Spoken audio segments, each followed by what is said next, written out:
Muy buena tarde, amigos y amigas. Qué gusto saludarles y compartir con ustedes nuevamente.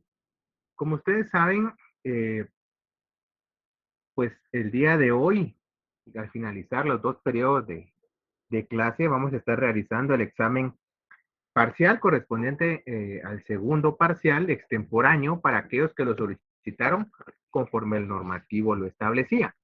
De esa cuenta, eh, quisiera indicarles que ya les publiqué en el Classroom del curso cuál va a ser el código de Classroom en el cual voy a subir el examen extemporáneo para esas personas.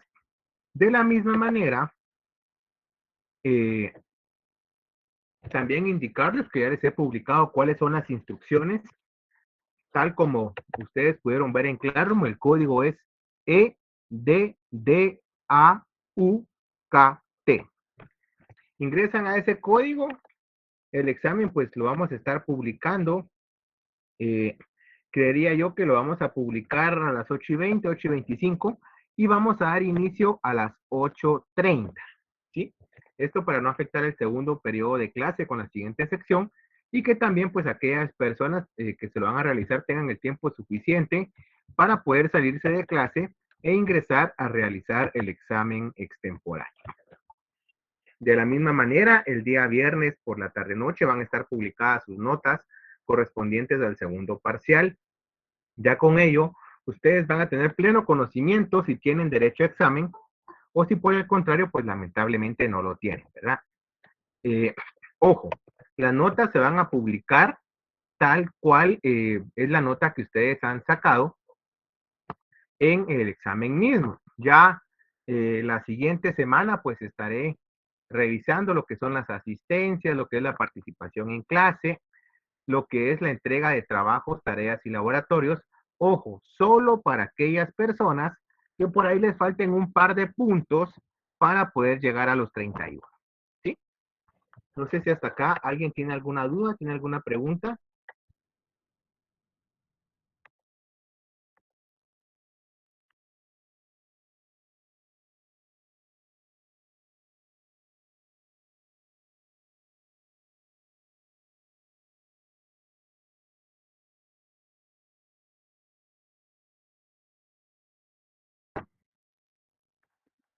No hay dudas y no hay preguntas. Muy bien. Como no hay dudas y no hay preguntas, ustedes recordarán que la clase pasada empezamos a tratar el tema de jurisdicción y competencia. ¿Sí? Terminamos de ver, digamos, lo que es la parte de la técnica jurídica. Y empezamos a tratar aquellos temas porque son necesarios para entender los problemas a los que la técnica jurídica da solución. Dentro de estos temas tenemos lo que es la jurisdicción y la competencia. Tenemos que tener en cuenta que cuando hablamos de jurisdicción estamos hablando de esa facultad del Estado de administrar justicia. Esa facultad del Estado de administrar justicia la encontramos contenida en el artículo 203 de la Constitución y artículo 51 de la Ley del Organismo Judicial. Por favor, al 203 de la Constitución le colocamos ver artículo 51 de la LOJ y viceversa. Esto les va a servir para el manejo de leyes, ya que es uno de los elementos que evaluamos al momento de realizar el examen técnico profesional. Aunado a ello, pues vimos una serie de artículos, digamos, que pueden constituir hasta cierto punto una pequeña base sobre lo que es la jurisdicción. Cuando hablamos de esa jurisdicción atribuida al Estado, en el caso del contexto guatemalteco, le corresponde al organismo judicial y a los tribunales de justicia que lo integren la facultad de juzgar y ejecutar lo juzgado. Clara es la Constitución en el 203 y la LOG en el 51, cuando únicamente se le encomienda al organismo judicial. Esto quiere decir que el organismo judicial va a estar integrado por todas las salas de la Corte de Apelaciones, por la Corte Suprema de Justicia, por todos los juzgados de paz, todos los juzgados de instancia o tribunales de sentencia. Y solo a ellos es que la Constitución, quiere decir el pueblo, a través del poder delegado, les confiere la facultad de administrar justicia. La Corte Suprema de Justicia, tal como se establece en el artículo 54A de la ley del organismo judicial, es el máximo órgano jerárquicamente hablando en cuanto a la administración de justicia. ¿sí? Ya la Corte de Constitucionalidad pues no es un órgano de administración de justicia, sino es un órgano de control constitucional. Otro aspecto importante que tenemos que considerar es que se le ha encomendado al organismo judicial esta facultad de administrar justicia, porque lo que se busca es, a través de la teoría de frenos y contrapesos o la teoría de división y separación de poderes, que cada uno de los organismos del Estado tenga una función propia. Esto para evitar que entre ellos exista una interferencia o una injerencia. Y al mismo tiempo, se establece esta teoría de división de poderes porque al encomendarle a cada uno de los órganos no se busca la eficacia o la eficiencia, sino por el contrario, lo que se busca es establecer un sistema de control directo en el cual cuando un organismo de Estado se salga o rebase sus facultades actuando arbitrariamente, pues el otro o los otros organismos de Estado puedan limitarlo y restringir. De esa cuenta, podemos definir entonces la jurisdicción como la potestad y la función del Estado de administrar justicia a través de los órganos jurisdiccionales. ¿Sí? Es decir, esa facultad de administrar justicia decidiendo el proceso y ejecutando la sentencia. Habíamos mencionado el axioma jurídico que establece que todos los jueces tienen jurisdicción, pero no todos tienen competencia para conocer un asunto determinado.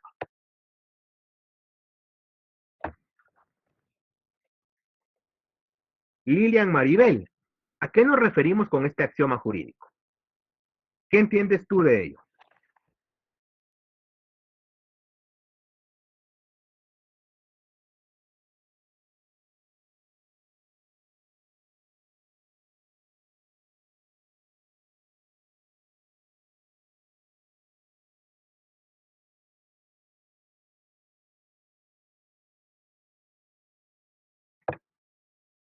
No está Lilian. Heidi Ramírez, ¿qué entiendes tú por ese axioma jurídico?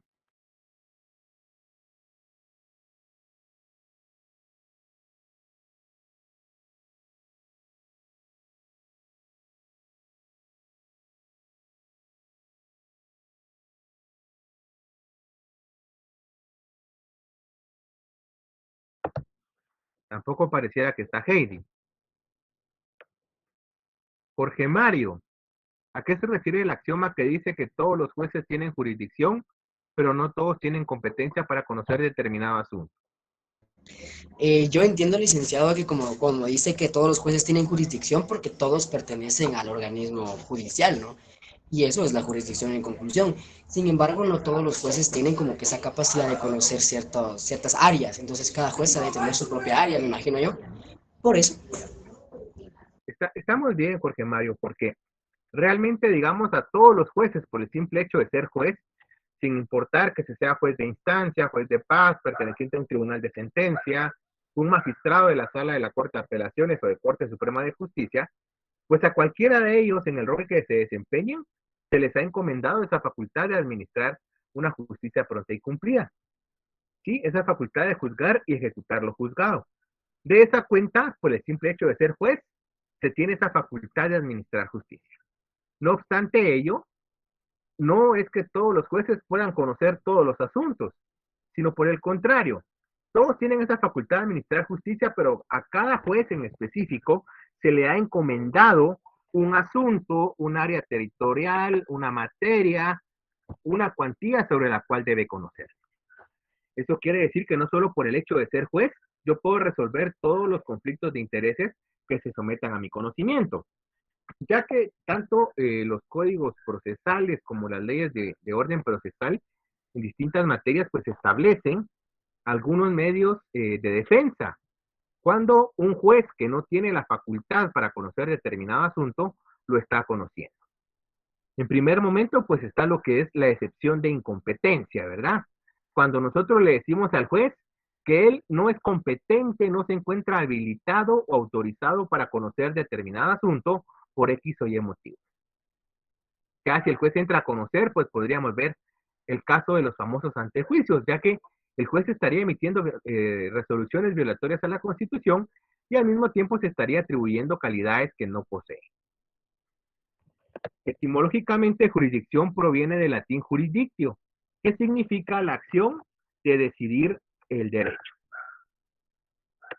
Ahora bien, existen ciertos elementos propios de la jurisdicción. Estos elementos, pues, nos van a indicar que la jurisdicción se encuentra presente. ¿Cuáles son estos elementos? En un primer momento, los elementos subjetivos, como son las partes, el órgano jurisdiccional y los terceros. Cuando hablamos de los elementos subjetivos, dicho sea de paso, nos referimos a las personas o a los sujetos que intervienen, en este caso, en la jurisdicción, ¿verdad? En cuanto a las partes, pues nosotros tenemos al actor, al demandado, al sujeto activo o al sujeto pasivo, es decir, a quienes acuden ante el órgano jurisdiccional a pretender que se solucione un conflicto de intereses. El órgano jurisdiccional, que es el órgano del Estado perteneciente al organismo judicial, a quien se le confiere esa facultad de administrar y aplicar justicia. En el caso de los terceros, la misma ley establece que son aquellos sujetos que no tienen un interés directo en el proceso, sino que tienen un interés derivado. De esa cuenta nosotros podemos tener testigos, podemos tener peritos, etcétera, ¿verdad? En cuanto al elemento formal, aquí nos referimos al procedimiento que se sigue propiamente dicho dentro de la jurisdicción. Recuerden que la jurisdicción actúa mediante el método del debate o el sistema contradictorio. Eso quiere decir que todo aquel que exija algo ante un órgano jurisdiccional debe probar. No basta con que yo le diga al juez que yo tengo el derecho. Yo tengo que demostrarle por qué tengo el derecho. ¿Sí? Lo mismo sucede cuando yo le presento mis argumentos. Todo lo que yo le manifieste al juez, debo demostrar. En cuanto al elemento material, hacemos alusión a los fines de la jurisdicción. ¿Cuáles son estos fines de la jurisdicción? El fin principal es el interés público del Estado en que se realice el derecho. Y el fin secundario es el interés privado, o sea, el interés de las partes en que se solucione el conflicto de interés. Aunado a ello, podemos mencionar que la jurisdicción tiene ciertos poderes que le informan. Es decir, la jurisdicción otorga a quien la ejerce ciertas facultades o atribuciones.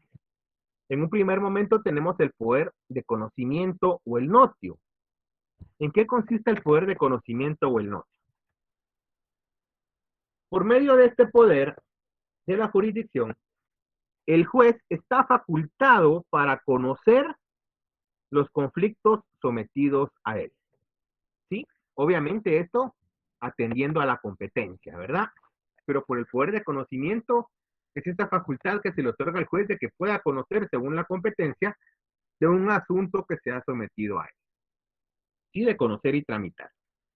En cuanto al poder de convocatoria o al vocatio, aquí, ya en virtud de este poder, el juez va a poder citar a las partes a juicio. ¿Sí? El juez los va a poder convocar para que se apersonen y se constituyan en el lugar del proceso. En cuanto al poder de coerción o coercio, por este poder el juez le va a conferir en este caso la ley, al órgano jurisdiccional la facultad o al juez la facultad de que pueda tomar todas aquellas medidas que sean necesarias para evitar los obstáculos en el proceso.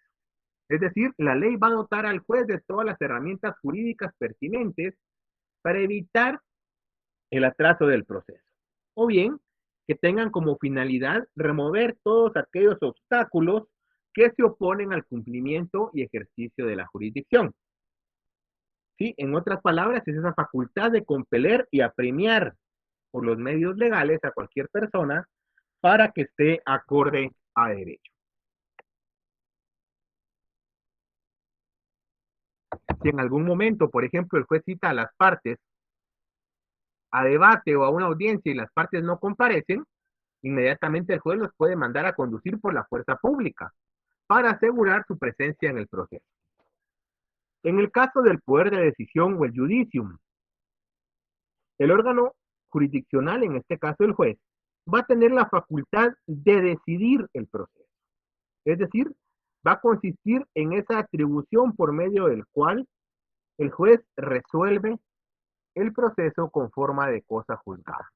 Es decir, esta facultad le permite al juez resolver efectivamente el proceso, dotándolo de certeza y seguridad jurídica. En cuanto al poder de ejecución o al executio, perdón, ya se le va a dotar al juez de la facultad que pueda hacer cumplir sus mandatos. Esto quiere decir que el juez pues ya ha dictado una sentencia, ya ha resuelto el conflicto de intereses. Y en este caso, el juez tiene esa facultad de que en caso de que su sentencia o su resolución, por medio del cual resuelve el conflicto, no se cumpla voluntaria o espontáneamente, el juez puede imponer ese cumplimiento obligatorio. Es decir, puede emitir un mandato a través del cual los obligue a dar cumplimiento a la misma. Esos son los poderes de la jurisdicción. Aunado a los poderes de la jurisdicción, podemos mencionar que existen tres tipos de jurisdicción doctrinariamente hablando, o lo que es la clasificación de la jurisdicción. Tenemos la jurisdicción ordinaria, la jurisdicción constitucional y la jurisdicción especial. En el caso de la jurisdicción ordinaria, pertenecen a este rubro o a esta categoría todos aquellos jueces o tribunales a los que se les atribuye el conocimiento de procesos que se refiere a una generalidad de materia. ¿Sí? Por ejemplo, los juzgados penales. Sí, los juzgados penales, por regla general, ellos van a conocer sobre delitos contra la vida, sobre delitos contra el honor, sobre delitos contra la administración de justicia, delitos contra la salud, delitos contra el comercio, contra el patrimonio del Estado, etcétera, ¿verdad? También van a conocer delitos de narcoactividad, lavado de dinero, delincuencia organizada, entre otros. Un mismo juez tiene la facultad y la potestad de conocer distintos asuntos. Esa es la jurisdicción ordinaria. En el caso de la jurisdicción constitucional, pues prácticamente este tipo de jurisdicción le permite al juez o al órgano jurisdiccional conocer sobre materia constitucional. Entiéndase sobre la vigencia de la Constitución, sobre la plena vigencia y respeto de los mandatos, derechos y principios establecidos en ella. ¿Sí? Aquí también se va a conocer lo que son las garantías constitucionales, la cual forma parte de la parte pragmática, valga la redundancia, de nuestra Constitución. Por otro lado, la jurisdicción especial. Y dicho sea de paso, perdón, la jurisdicción constitucional, nuestro sistema jurídico tiene un sistema de doble instancia. Es decir, en primera instancia, conocen los órganos jurisdiccionales según la competencia que se les encomiende. Y ya en una apelación, en una segunda instancia, pues va a conocer la Corte de Constitucionalidad.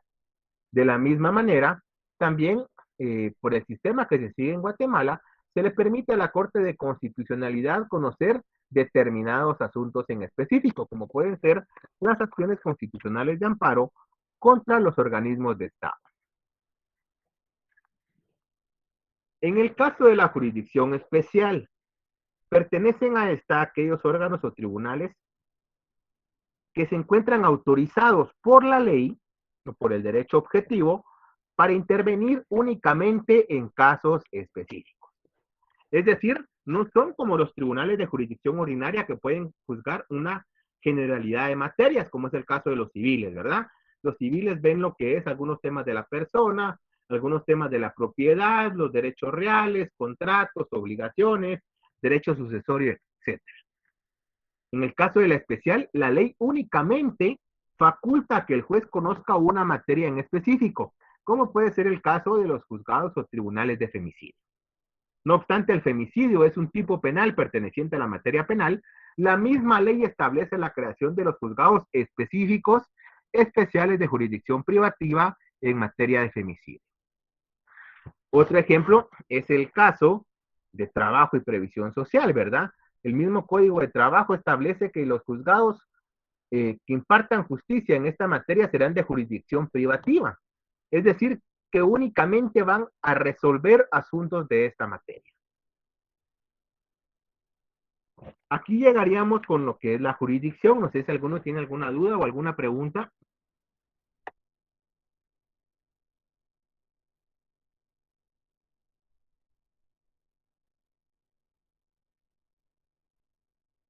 De mi parte todo claro, licenciado, gracias. ¿Los demás? Licenciado, si me podría ampliar un poquito más lo de la jurisdicción ordinaria, si fuera tan amable. ¿Ampliar en qué sentido, Ariel? Digamos, ¿en qué consiste? Ok. La jurisdicción ordinaria lo que hace es facultar a los jueces que puedan conocer varios asuntos al mismo tiempo, ¿sí? Le permite al juez no solo administrar justicia, sino que puede impartir justicia en una generalidad de materias. Por eso les ponía el ejemplo penal. En materia penal, los jueces van a impartir justicia en lo que es lavado de dinero, delincuencia organizada, en lo que es, por ejemplo, eh, narcoactividad, lo que es robo de vehículos, interceptación de comunicaciones, delitos contra el honor, delitos contra la propiedad, delitos contra la vida. O sea, la jurisdicción ordinaria de esa amplitud le permite al juez conocer varios aspectos o varios asuntos de una materia. En el caso de la jurisdicción específica, ya es la misma ley la que taxativamente delimita que el juez no puede conocer nada más que una materia en específica, como es trabajo y como es femicidio. Gracias, licenciado. Para servirle a Ariel. ¿Alguien más?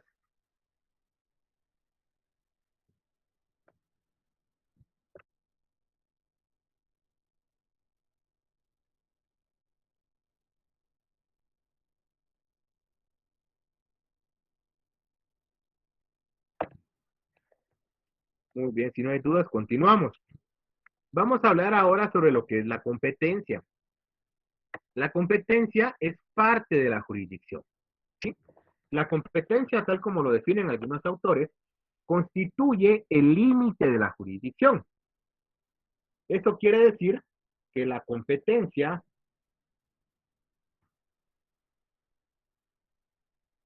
es como cuando nosotros, por ejemplo, ¿se recuerdan cuando en primaria mirábamos las fracciones? ¿Sí? La jurisdicción lo es todo.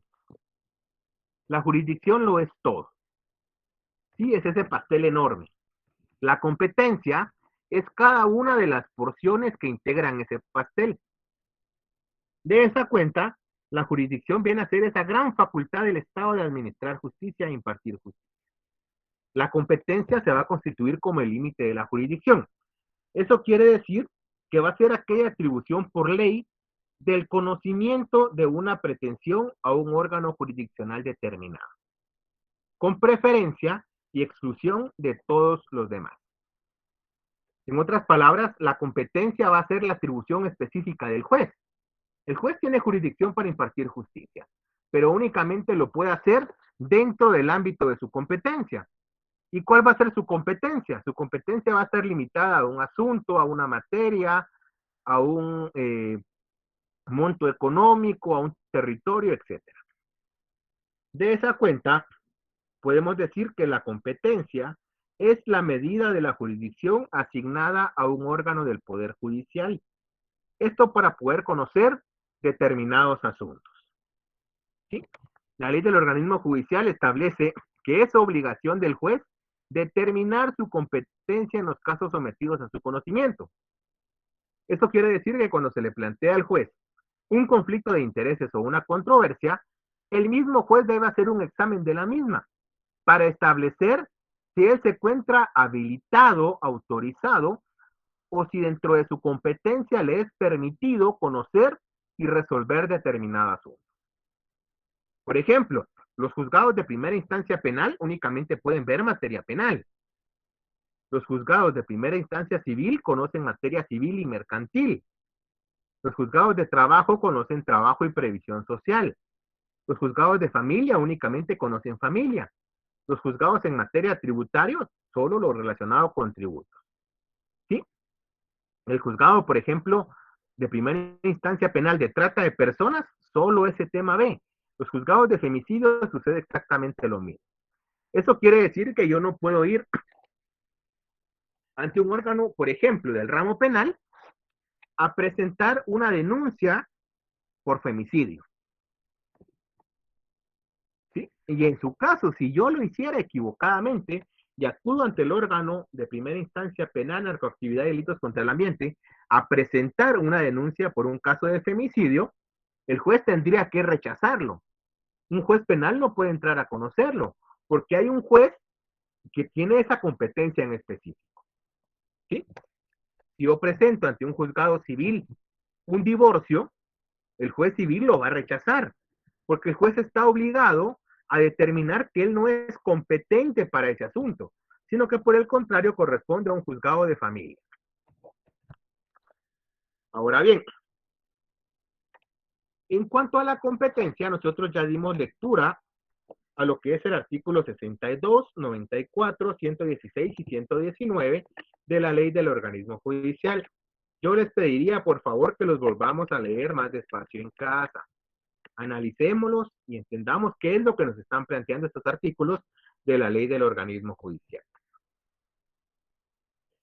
En cuanto a la competencia, ustedes van a encontrar que los distintos autores los clasifican en clases de competencia, criterios de competencia o reglas de competencia.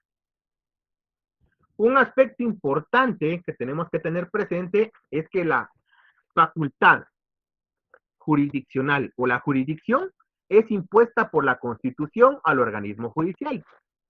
En el caso de la competencia, la misma Constitución y la ley del organismo judicial establecen que la Corte Suprema de Justicia, como máximo tribunal en la administración de justicia, es la que va a fijar o va a establecer la competencia de los jueces y salas. Eso quiere decir que es la Corte Suprema de Justicia en pleno la que va a poder crear juzgados, va a poder crear salas de Corte de Apelaciones, va a poder trasladar juzgados de territorio, le va a poder decir al juez o al magistrado de la sala qué asuntos puede conocer y qué asuntos puede resolver. Ahora bien, dentro de esos criterios o reglas para establecer la competencia, nosotros encontramos que la competencia existen 5 criterios, 5 reglas o 5 clases. Competencia por razón de la materia, competencia por razón de la cuantía, competencia por razón del territorio, competencia por razón del turno y competencia por razón del grado. Esos son los 5 criterios, 5 reglas o 5 clases de la competencia. Vean, ¿por qué son importantes?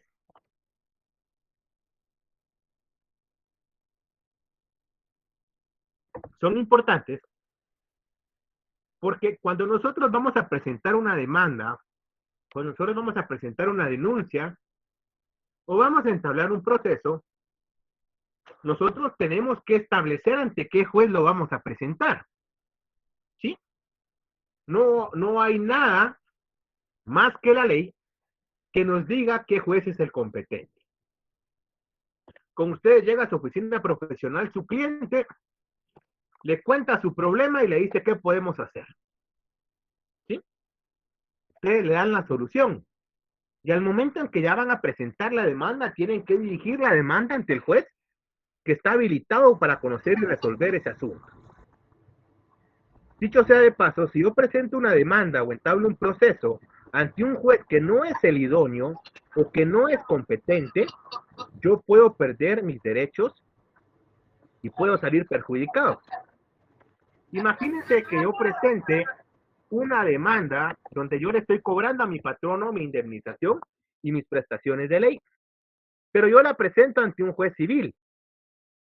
Cuando el juez civil me responda o me resuelva que él no es competente, posiblemente ya venció el plazo que yo tenía para exigir ese cobro de prestaciones. ¿Y cómo decirle al cliente, fíjese que me equivoqué y presenté la demanda donde no era? Ya no va a poder cobrar sus prestaciones ni su indemnización. Es bastante delicado. Ojo, Un proceso mal dirigido o una demanda mal dirigida ante un juez que no sea competente es perjudicial, ¿sí? Ahora, para saber yo qué juez va a conocer y debe resolver, yo tengo que tomar en cuenta estos 5 elementos y los tengo que conjugar todos al mismo tiempo. Cuando hablamos de la competencia por razón de la materia, aquí la jurisdicción se va a distribuir atendiendo a la naturaleza del conflicto. Es decir, se va a distribuir atendiendo a la naturaleza de la materia, al asunto que se está tratando. De esa cuenta yo voy a tener tantas competencias como ramas del derecho existen. Sí, hay competencia en materia civil, en materia penal, administrativa, familia, tributaria, financiera, cuentas, en derecho ambiental, trata de personas, femicidio, etc. Eso es lo primero, establecer qué materia es. Ojo, pero jueces que conocen materia civil hay en toda Guatemala, ¿sí? Y no solo en Guatemala República, en el caso de Guatemala Departamento. Tenemos en el municipio de Guatemala, en Misco, en Villanueva, Matitlán, Arrancho. En cada uno de los municipios tenemos un juzgado de primera instancia civil. ¿Cómo saber ante cuál presentar? Para ello tenemos que seguir conjugando las siguientes reglas de la competencia. Por ejemplo, la competencia eh, por razón de la cuantía. En el caso de la competencia por razón de la cuantía, aquí se va a distribuir la jurisdicción para el conocimiento de asuntos y conflictos atendiendo al valor económico del proceso o del asunto. ¿Sí? Aquí ya vamos a cuantificar cuánto representa el proceso o cuánto es lo que nosotros estamos pretendiendo en el proceso. De esa cuenta, aquí se va a determinar la competencia atendiendo a la importancia económica de los litigios y las formalidades procesales. Es decir, se determina la capacidad para conocer de cada tribunal con base a la cantidad económica que el asunto representa. A diferencia de la materia, ¿verdad? Porque en el caso de la materia, aquí se va a establecer nada más que tribunales son competentes para conocer un asunto determinado. En el caso de la cuantía, ya no solo tenemos que ver que sea competente por razón de la materia, sino que también el valor económico del proceso. En el caso de la competencia por razón de la cuantía, existen ciertas reglas aplicables para determinar qué juez debe conocer. Yo les pido por favor que en casa lean del artículo 1 al artículo 24 del Código Procesal Civil y Mercantil. ¿Sí? Ya que las reglas que vamos a ver pues prácticamente se encuentran inmersas del artículo 1 al artículo 24 del Código Procesal Civil y Mercantil.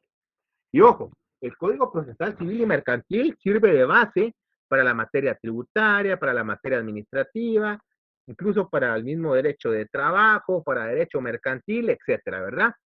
Por eso se dice que el Código Procesal Civil y Mercantil es el código tipo, porque hacer el derecho civil la rama a través de la cual se desprendieron todas las demás, recordarán que en Roma el jus civile lo era todo, pues prácticamente esta norma general sirve supletoriamente para las demás normas.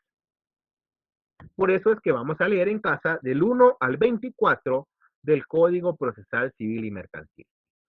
¿Cuáles son las más importantes de estas reglas entonces para determinar la cuantía? En primer momento, cuando vayamos a determinar la competencia por razón de la cuantía, tenemos que tomar en cuenta que no se computan intereses. ¿Sí? Si yo lo que voy a demandar es a un amigo porque le presté dinero y acordamos que me iba a pagar el 10% de interés mensual, al momento que yo demando, yo para calcular el valor del litigio no tomo en cuenta los intereses. ¿Sí? Únicamente tomo en cuenta el valor que presté. Otra regla establece que cuando se demandan pagos parciales, el valor del litigio se determina por el valor total de la obligación o el contrato. ¿Sí? De nuevo, Cuando se demandan pagos parciales, se determina por el valor de la obligación o el contrato. Imagínense ustedes, imagínense ustedes que yo le vendí mi casa a Milton. Acordamos que Milton me iba a dar 12 pagos de 100,000 quetzales. Vamos por el mes número 7 y Milton no se ha atrasado. Sin embargo, Milton me deja de pagar. Ojo, cuando nosotros demandamos según esta regla, yo no tengo que tomar en cuenta que Milton me debe 5 pagos de 100,000 quetzales, porque ya me pagó 7, ¿verdad? Sino que yo tengo que tomar en cuenta el valor total de la obligación. Milton, en este caso, yo te tendría que demandar por 1.200.000 o te tendría que demandar por los 500,000 que tenemos pendientes.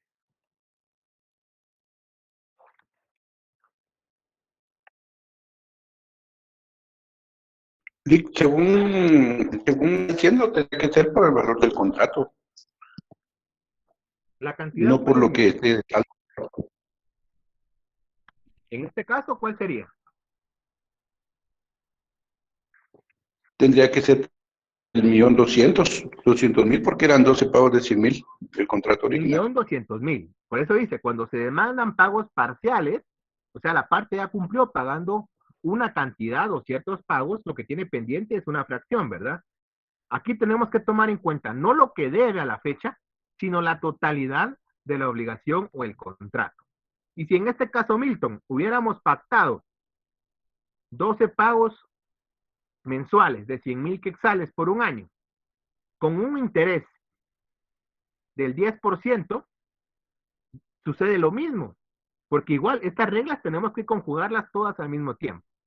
En este caso yo te tendría que demandar por el 1.200.000, sin tomar en cuenta los meses de atraso y sin tomar en cuenta los intereses.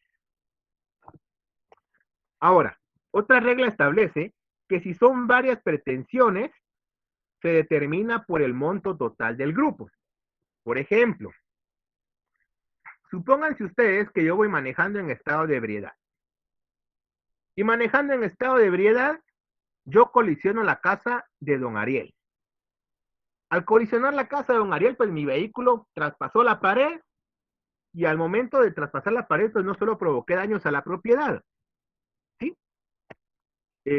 Al momento que que la pared cayó, pues algunos fragmentos lastimaron a su perro, otros fragmentos de la pared dañaron el vehículo de don Ariel y como don Ariel se encontraba haciendo labores de jardinería, lastimé a don Ariel.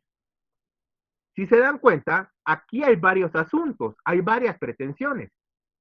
Sí, están los daños ocasionados a la casa, están los daños ocasionados a la mascota, los daños ocasionados al vehículo y los daños y perjuicios ocasionados a don Ariel. Hay varias cosas por las que vamos a demandar. Aquí no vamos a demandar individualmente. Para demandar, en este caso, para establecer cuál va a ser el valor para determinar qué juez va a ser competente, yo tomo en consideración el monto total del grupo. ¿Sí? Yo tendría que sumar en cuánto sale la reparación de la casa, en cuánto salen los daños del vehículo, el veterinario del perrito, cuánto sale el médico para don Ariel y los perjuicios obviamente por el tiempo que él no fue a laborar. Y cuando yo ya tenga todo ese monto integrado, yo ya establezco ante qué juez demanda. ¿Vamos bien hasta acá? Sí, licenciado. Sí, licenciado. Vean entonces. ¿Sí, Milton? Disculpe, en este caso que estaba diciendo anteriormente, que al final la competencia es sobre el monto total del contrato. ¿Qué pasa con la parte que ya se había abonado de esos pagos? Son cosas diferentes, Milton. Una cosa es que yo establezca el valor del proceso para determinar qué juez va a conocer y algo muy distinto es el pago incumplido o la obligación que no se ha hecho efectiva. Son dos cosas distintas. Esto solo me sirve a mí para determinar qué juez es el competente para conocer. Si es un juez de instancia, si es un juez de paz, si es un juez de Guatemala, de otro departamento, etcétera. Únicamente para eso me sirve lo que estamos viendo ahora. Ya al momento, obviamente, de que yo demande, la pretensión va a ser el pago del monto pendiente, ¿sí? Ningún juez va a obligar a una parte a pagar lo que ya pagó. Obviamente, al momento de demandar, el pago sería de los 500,000 pendientes. Y si en su caso hubieran daños y perjuicios, pero hasta ahí. Las reglas que estamos viendo solo son para determinar qué juez es el competente. Gracias, ¿Estamos? Para servirle, Milton. No es que usted se vaya a aprovechar de la otra parte y en lugar de cobrar 1.200.000 va a cobrar 1.700.000. No, la obligación sigue siendo 1.200.000. Pero eso solo me sirve para saber qué juez es competente. Ya al momento de demandar y que el juez condene, el juez va a condenar si se verifica y se establece que hay atraso al pago de los meses pendientes.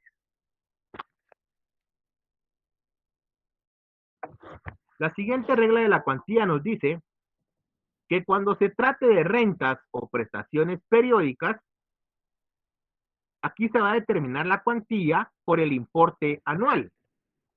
Ojo, no es lo mismo un pago parcial que una renta o una prestación periódica. En el caso del pago parcial, o sea, hay una obligación y sobre esa obligación yo cumplí una parte. En el caso de la renta o la prestación periódica, esta pues ya es una obligación continua, mes a mes, ¿verdad? Como puede ser la pensión alimenticia. Por ejemplo,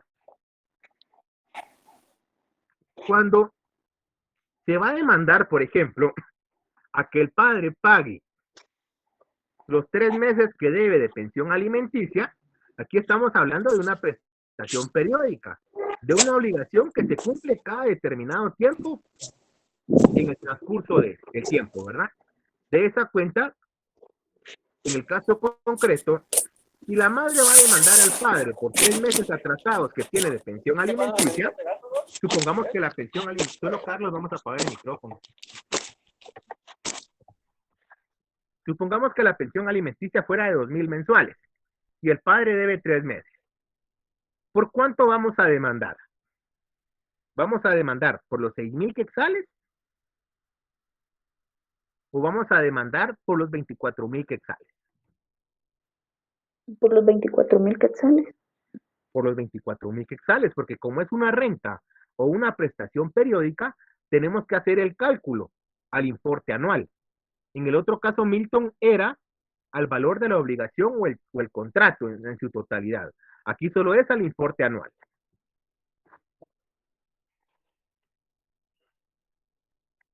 Ahora bien,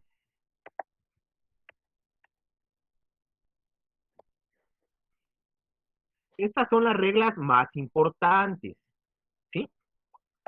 Son algunas reglas de las más importantes. Ustedes del artículo 1 al 24 del Código Procesal Civil y Mercantil van a encontrar todas estas reglas. También van a encontrar, por ejemplo, lo que es el pacto de sumisión, ¿verdad? Cuando las partes de común acuerdo presentan un conflicto de intereses ante un juez que no es competente por razón del territorio. ¿Sí? El juez se da cuenta de ello y las partes también, pero ambas partes aceptan que ese juez conozca. Eso lo encontramos en el artículo 2. Van a haber algunas reglas propias del territorio, algunas reglas propias de la materia, algunas reglas propias de la cuantía. Van a ver, por ejemplo, que en el caso de cuando un juez ha empezado a conocer un asunto, este juez pues debe resolver ese asunto, ¿verdad? Otro aspecto importante, cuando ya hablamos de las reglas de la competencia que se encuentran del 7 al 24, está cuando es una ínfima cuantía, cuando es una mayor cuantía, cuando es una menor cuantía, cuando son asuntos de valor indeterminado, o sea que no se puede establecer una cantidad económica, cuando son varias prestaciones, cuando son acciones eminentemente personales, cuando se refiere a alimentos, cuando la persona no tenga un domicilio fijo, cuando hay un domicilio contractual, cuando sean daños, cuando sean derechos reales, etcétera, ¿verdad? Eso lo van a ver del 1 al 24. Pero para que ustedes tengan una idea general, yo les he colocado en pantalla cuáles son los montos actuales para el conocimiento de los jueces. Antes de entrar a ver estos montos, les tengo que mencionar algo.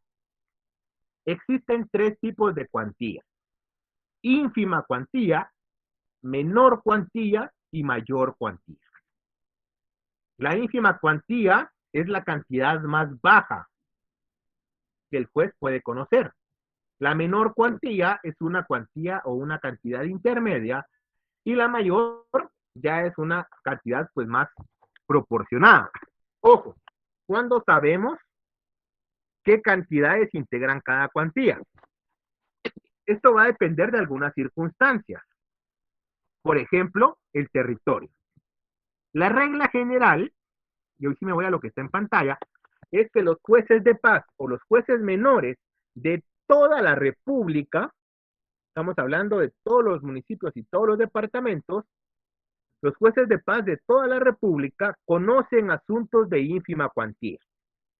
La ínfima cuantía en toda la República es de 1 centavo a 10,000 quetzales. Eso aplica a toda la República. ¿Sí? Ya saben ustedes que la ínfima cuantía en toda la República de 1 centavo a 10,000 quetzales. Ahora bien, los jueces de paz en la capital, solo en la capital, en el municipio de Guatemala, conocen menor cuantía, de 10,000 quetzales, 1 centavo, hasta 50,000 quetzales. ¿Sí? Estamos hablando de la capital, ¿verdad? Los jueces de primera instancia de la capital conocen mayor cuantía de 50,000 quetzales, 1 centavo en adelante. Esa es la ínfima, la menor y la mayor cuantía en Guatemala. La ínfima cuantía a cargo del juez de paz, la menor cuantía a cargo del juez de paz, solo que el monto varía, y la mayor cuantía a cargo del juez de primera instancia. Ahora bien,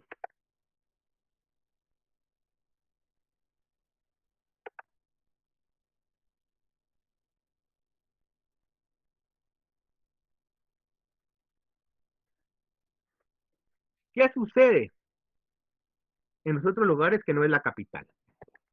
Lo mismo, ¿verdad? La ínfima cuantía en toda la República, de 1 centavo hasta 10,000 quetzales.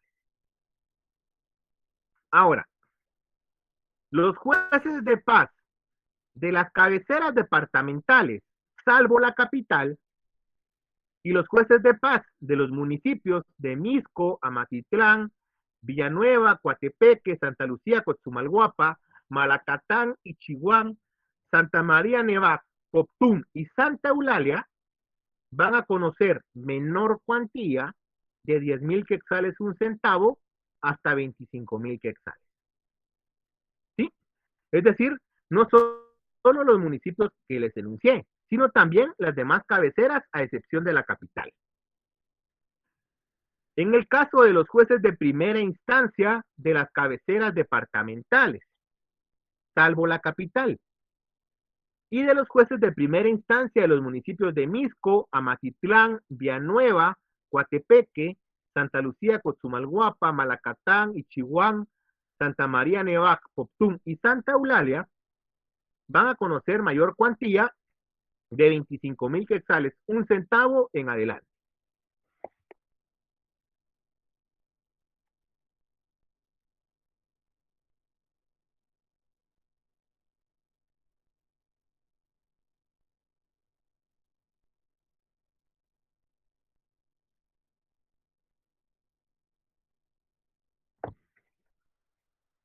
Los jueces de paz de los demás municipios que no sean ni la capital, ahora bien, que no sean las cabeceras departamentales, ni Misco, Villanueva, Matitlán, Ichihuán, Santa Lucía, Cotomalguapa, Coatepeque, Poptum o Santa Eulalia, los demás van a conocer asuntos de menor cuantía De 10,000 quetzales un centavo hasta 15,000. Y los jueces de primera instancia de los demás municipios que no sea la capital, ni las cabeceras departamentales, ni los que ya hemos enumerado, van a conocer en los demás municipios mayor cuantía de 15,000 quetzales un centavo en adelante.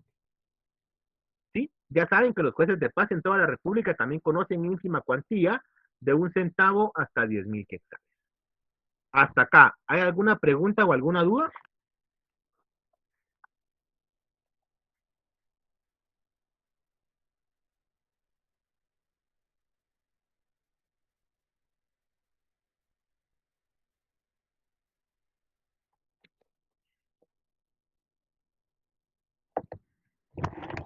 Les pregunto de nuevo, ¿hay alguna duda o alguna pregunta?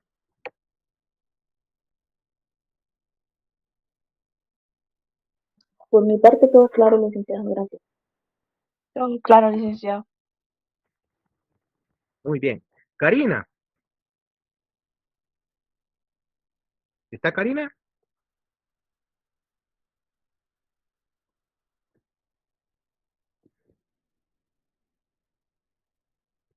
No tiene micrófono.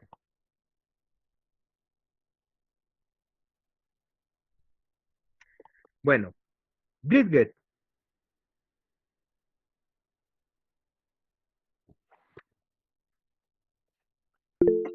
Sí, licenciado. Buenas noches. buenas noches. Por ejemplo, si yo colisiono su vehículo en el periférico y la reparación de su vehículo asciende, la reparación de su vehículo en este caso, ojo con esto, asciende a 15,000 quetzales, Ujú, sí. ¿qué juez es el competente según la cuantía para que usted me demande? Obviamente para que yo le pague esos 15,000 quetzales. Eh, bueno, si asciende hasta 15.000 quetzales, podría ser en un juzgado de paz, porque, digamos, está entre ese rango, ¿verdad? Entre 10.000 a 15.000 quetzales. Estamos bastante bien, Milgues. Lo único es que lo que tenemos que ver al inicio Ujú. es que la distinción de los montos lo hacen los territorios. Obviamente aquí como es la capital, pues ya nos vamos a ver la cuantía en la capital, ¿verdad? Y en este caso es un juzgado de paz como usted lo ha mencionado. ¿Qué estaría Ah, ya. conociendo? ¿Ínfima cuantía, menor cuantía o mayor cuantía? Sería, perdón,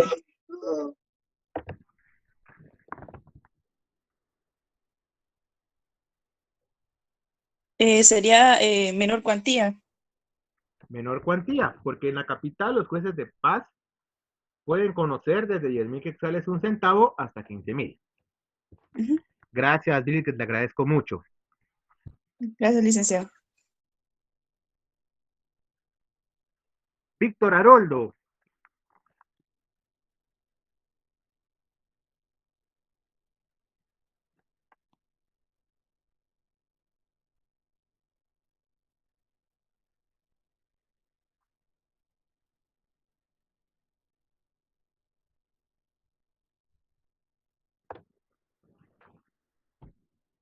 no está Víctor Haroldo. Jeremy Joel,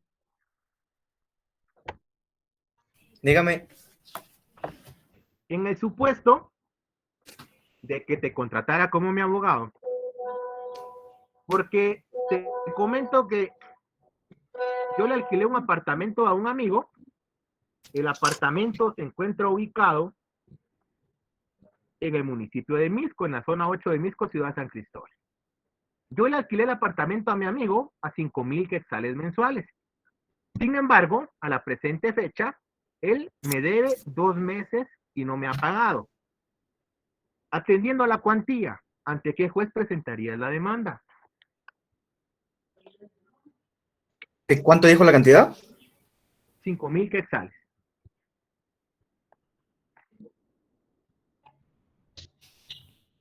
De 5.000 sería un juez de paz. No. Muy bien.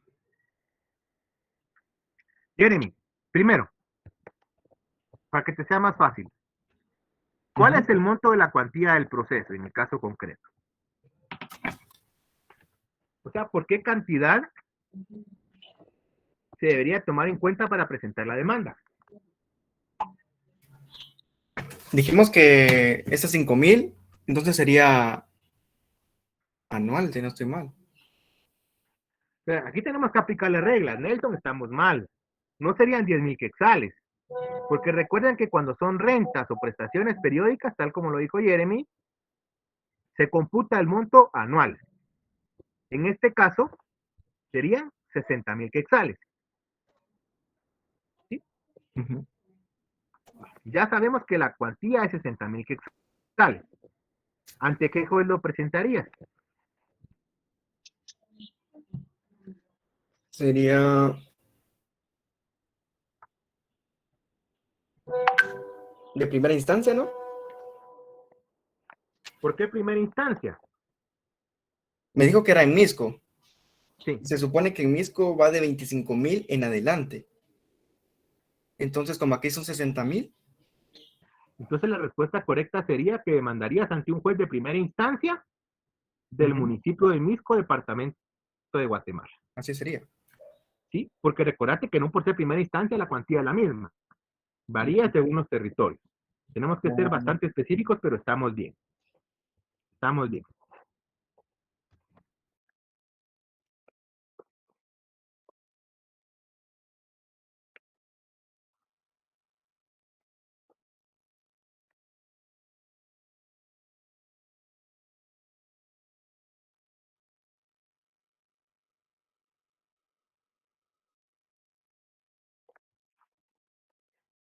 Jaisel Estefanía.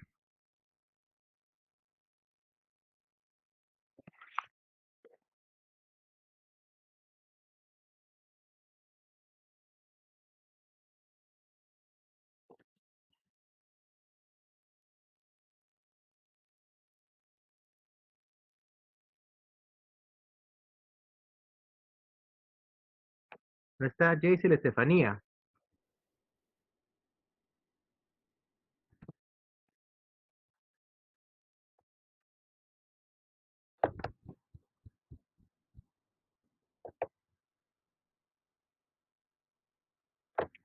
Julisa Ortiz.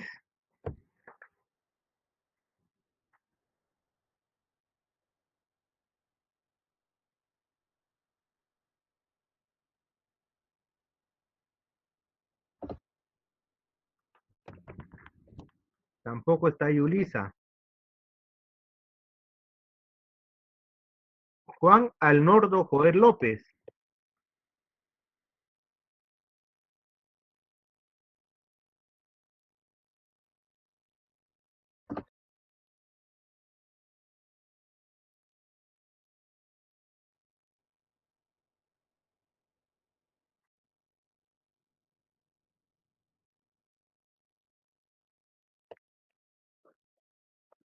Tampoco está. Dos cosas, recuerden que esto lo tomo en cuenta a la hora si a alguien le falta un par de puntos por ahí, ¿verdad? Si no tienen asistencias, obviamente no los tomo en cuenta. Y segundo, que en algún momento eso me hace pensar que estas personas solo se conectan y no están presentes en clase. Sí, eh, lo que produce esta situación es que en algún momento me he dado cuenta que a las personas que les pregunto, después piden revisión de examen y yo no tengo certeza que realmente están recibiendo las clases. Y segundo, que yo creo que vamos a empezar a aplicar lo que les comentaba del doctor que me daba derecho romano, que le preguntaba 5 y si no contestaban, pues daba punto visto, ¿verdad? Porque solo era una manifestación de que la clase no les interesaba. Kimberly Gabriela Pichillá. Buenas tardes, licenciado. Buenas tardes, Kimberly. Supongamos algo. Sí, dígame. En el caso que te voy a poner a continuación, yo requiero tus servicios profesionales y te comento que un cuñado me adeuda la cantidad de 10,000 quetzales por un préstamo que yo le hice. ¿Sí? Aunado a ello, yo te indico que habíamos acordado que por esa cantidad de 10,000 quetzales que nunca me pagó nada, habíamos acordado un interés de 2,500 quetzales en concepto de intereses. Yo te pregunto, ¿qué juez es competente por razón de la cuantía y el territorio?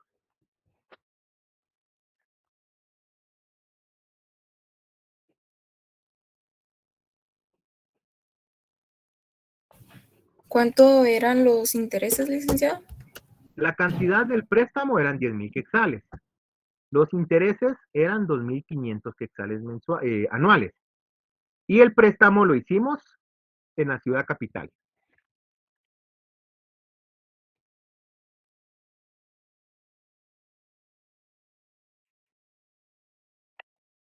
Si se supone que no le canceló nada, los intereses serían de 2.500 quetzales.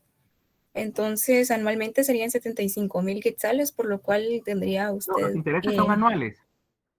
Pero... Ok, entonces serían 2.500 quetzales los que él le tendría que cancelar, ya que no La cuantía, ¿sobre qué monto la vas a determinar tú? ¿Sobre 2,500, sobre 10,000 o sobre 12,500? tendría que ser sobre los 10.000. Sobre los 10,000. Así es. ¿Ante qué juez presentarías la demanda? Ya tenés el Ante... lugar y ya tenés el monto. ¿Ante qué Así juez? es. Al juez de paz de la capital, y es una cuantía menor, ya que es de 10.000 quetzales. ¿Segura que es menor cuantía? Pues sacar lo que indicaba según mis apuntes. No, no. Solo tenemos que tener en cuenta dos cosas para efectos de examen. Ok. Esto para que ustedes lo manejen y no se confundan. El término correcto es menor cuantía. Si ustedes colocan cuantía menor, va a estar malo. ¿Sí? Solo para que tengan la claridad. Segundo, sería un juez de paz. Estás en lo correcto. Un juez de paz de la ciudad capital. Lo único es que no sería menor cuantía. Sería ínfima cuantía. ¿Por qué? En este caso es ínfima cuantía, en toda la República hasta 10,000 quetzales. Porque tenés que tomar en cuenta que aquí no debemos computar los intereses. ¿Sí? Sí, está bien, licenciado. Gracias, Kimberly, te agradezco mucho. Vamos a continuar entonces. Esa es la competencia por razón de la Licenciado, cuantía. disculpe, Sí, claro. licenciado, si no es mucha molestia, ¿podría regresar a la primera diapositiva donde habla de la determinación de la cuantía? Disculpe, solo es que me faltó copiar un dato. Al finalizar, Marlene, así terminamos la clase y con mucho gusto regreso. Vale, gracias, licenciado. La cuantía por razón del territorio. La cuantía por razón del territorio establece que la jurisdicción se va a distribuir atendiendo a la circunscripción territorial, es decir, al área geográfica en la cual el juez puede ejercer, conocer, tramitar y decidir un proceso.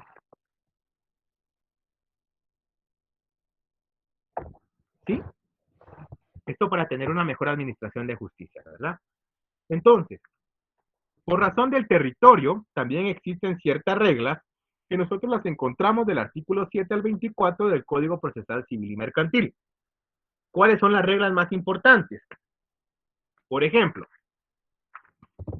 en acciones personales, es juez competente el juez de primera instancia del departamento donde el demandado tenga su domicilio. Ustedes ya saben quién es el demandado, ¿verdad? O el sujeto pasivo. La segunda regla nos dice que cuando no exista un domicilio fijo del demandado, va a ser competente el juez del lugar donde se encuentre el demandado o donde éste tuvo su última residencia. Es decir, acá cuando estamos hablando, por ejemplo, el domicilio del vagabundo, ¿verdad? Que no podemos determinar cuál es su domicilio. La ley nos da dos opciones. O lo demandamos ante el juez del lugar donde lo encontremos, o lo demandamos ante el juez del lugar donde fue su última residencia. En la prestación de alimentos, la competencia la elige la parte demandante, ¿sí? El sujeto activo va a decidir si demanda al sujeto pasivo en su domicilio o si lo demanda en el domicilio del actor o el sujeto activo. Es decir, la persona que va a demandar, que tiene la figura de demandante, decide si lo demanda en su propio domicilio o si lo demanda en el domicilio del demandado, valga la redundancia. En la reparación de daños es competente el juez del lugar donde el daño se hubiera producido. En el caso que existiera un domicilio contractual, es decir, que se hubiera señalado un domicilio en un contrato, va a ser competente el juez del lugar o el domicilio que establezca el contrato. Adicional a ello, cuando no sea posible determinar el valor en un asunto, para aquellos asuntos de valor indeterminado, va a ser competente el juez de primera instancia. Ojo, ojo, estamos hablando de un valor indeterminado no porque no lo podamos determinar cuantificablemente, sino porque el asunto no tenga un valor como tal, ¿sí? No porque nosotros no hayamos hecho el cálculo. ¿Cuál puede ser un valor indeterminado? Por ejemplo, una anulabilidad de un documento público, declarar la unión de hecho post-mortem, una oposición a la declaración de alimentos, etcétera, ¿verdad? ¿Sí, Milton? Con lo que está diciendo ahorita me queda un poco de duda. Creo que lo estábamos en las anteriores. Usted decía cuando había Perdón, Milton, no le escucho.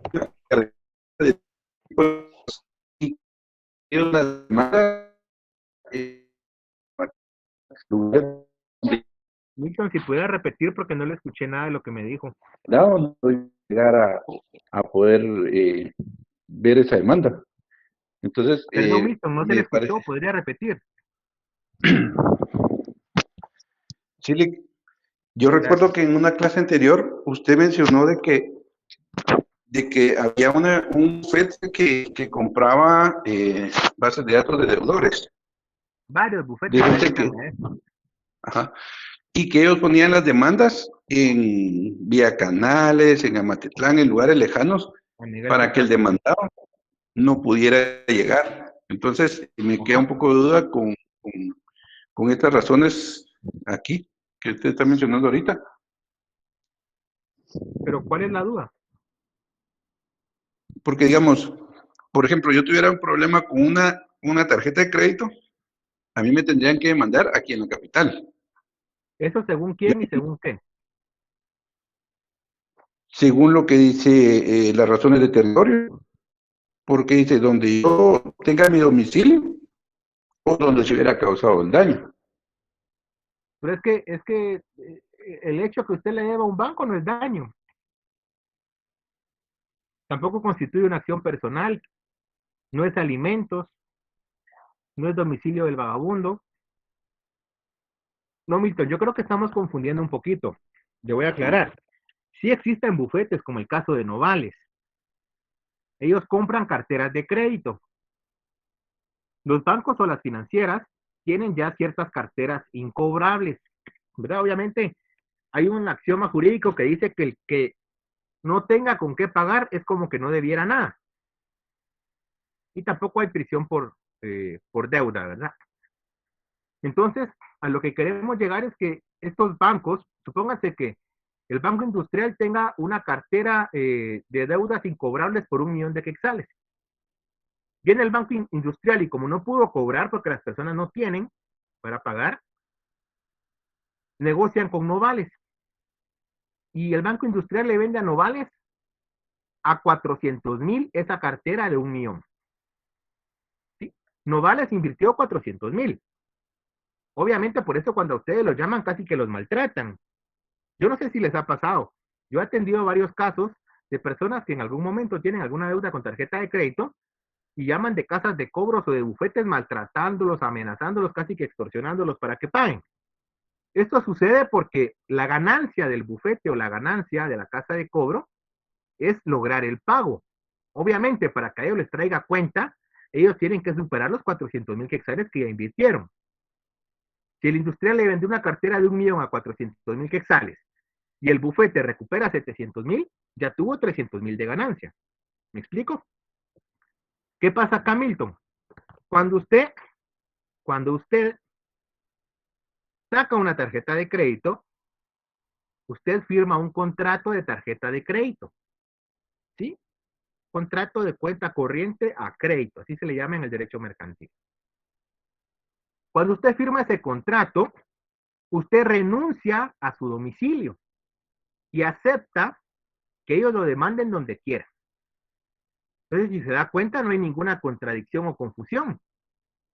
Lo que yo les planteé en aquella clase está acorde a las reglas que estamos viendo ahora del territorio, porque una regla establece que cuando exista un domicilio contractual, se le debe demandar en el lugar que se señaló en el contrato.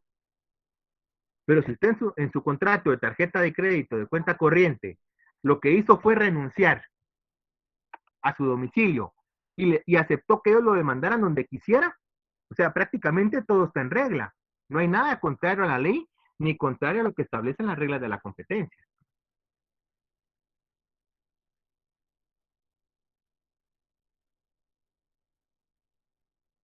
Sí, ¿Estamos ahí? gracias, ya entendí bien. O sea, Muy a lo amable. que quiero llegar, Milton, es que digamos, en este caso la regla aplicable sería la del contrato. Cuando nos vamos al contrato, usted renunció a su domicilio. Entonces prácticamente usted acepta, todos aceptamos, porque los que tenemos tarjetas de crédito, los que tenemos servicios telefónicos con Claro, Tigo, etcétera, prácticamente estamos aceptando estas condiciones. Lo que pasa es que tal vez en algún momento no las entendemos, no las comprendemos o no nos percatamos de lo que significa estas circunstancias. Ahora bien, para continuar, tenemos el domicilio por razón de turno. El domicilio por razón de turno, en este caso, pues nosotros nos encontramos ante varios jueces que pueden conocer la misma materia. Varios jueces autorizados para conocer dentro del mismo territorio. Varios jueces que puedan conocer la misma cuantía. Sin embargo, se establece un horario en específico o ciertos días en específico en que estos jueces puedan conocer. Eso quiere decir que no porque yo soy juez penal del municipio de Guatemala, voy a conocer todos los casos penales. Si yo tengo competencia por razón del turno, muy juez penal podré ser mucho en el caso de Guatemala, pero únicamente yo voy a poder conocer aquellos asuntos en el horario que me ha sido habilitado por la Corte Suprema de Justicia. En otras palabras, cuando hablamos de la competencia por razón del turno, por medio de este criterio, los jueces que tienen la misma jurisdicción y la misma competencia se atribuyen el conocimiento de las causas o los procesos con base en el turno que le ha sido asignado. ¿Sí? Es decir, con base en el horario que se les ha habilitado para conocer. A los jueces de la misma competencia se les establece días y horarios para el conocimiento y resolución de asuntos. Por ejemplo, en Guatemala existe el juzgado de primera instancia penal de turno del departamento, del municipio de Guatemala y departamento de Guatemala. En el juzgado de turno de primera instancia penal existen 6 grupos, ¿sí? Cada grupo está conformado por un juez y sus auxiliares. El primer grupo entra de turno, por ejemplo, hoy a las 7 de la noche y sale mañana a las 7 de la mañana. El segundo grupo entra mañana a las 7 de la mañana y entrega a las 7 de la noche. Y así nos vamos, ¿verdad? Están habilitados para conocer cada 12 horas. Eso quiere decir que el juez solo va a poder conocer en el horario que le haya sido habilitado. En el caso concreto, como hay 6 grupos en el mismo juzgado, eso quiere decir que en determinado horario, solo un juez puede resolver y conocer los asuntos. Los demás, aunque tengan la misma competencia por el territorio, por la cuantía o por la materia, no pueden conocer. En el juzgado de, ustedes han escuchado el juzgado de femicidio, Maimi, el que está en la colonia La Verbena.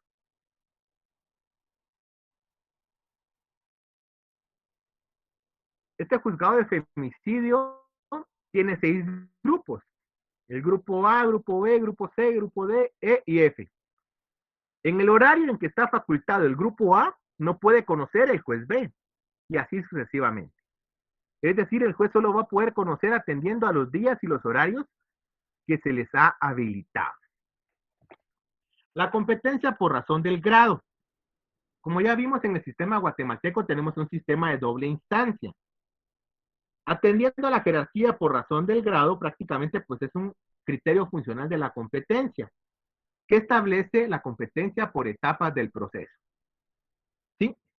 En primera instancia va a conocer los jueces de paz o los jueces de primera instancia, y en materia penal también los tribunales de sentencia. ¿Sí? Donde se va a decidir el derecho, donde se va a resolver el caso controvertido.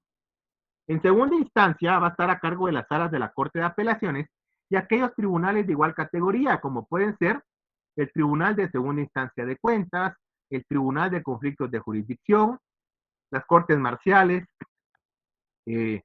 también el Tribunal de lo Contencioso Administrativo, las salas de la niñez, etcétera, ¿verdad?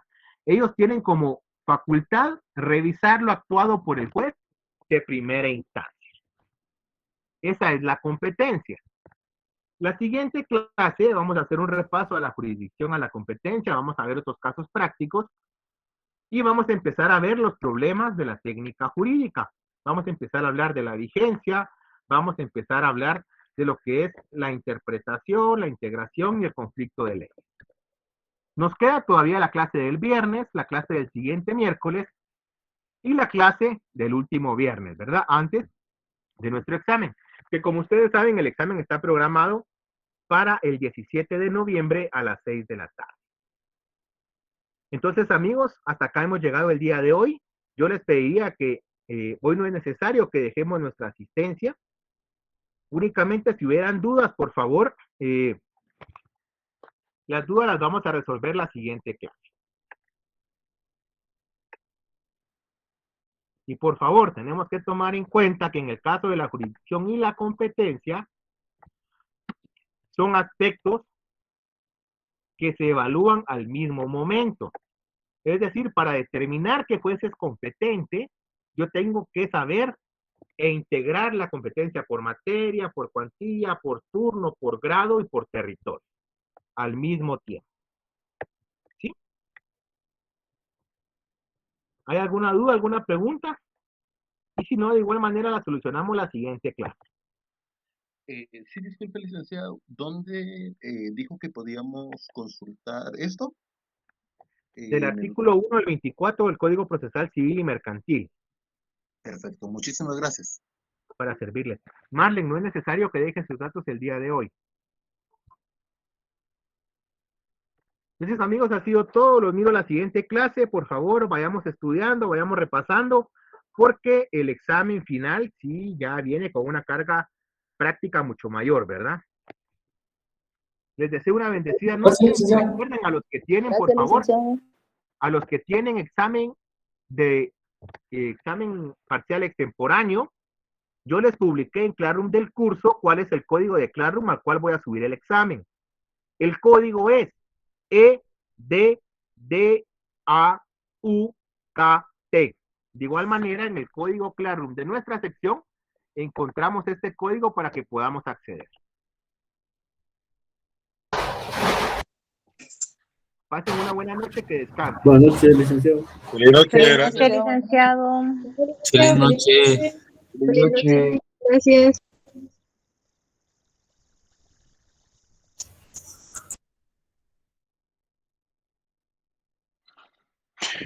Disculpe, aquel día dijo que nos iba a hacer el favor de compartir unos códigos. ¿Será que todavía nos va a hacer favor? En estos días se los voy a compartir, Milton, Gracias, Lick, muy amable. para servirle.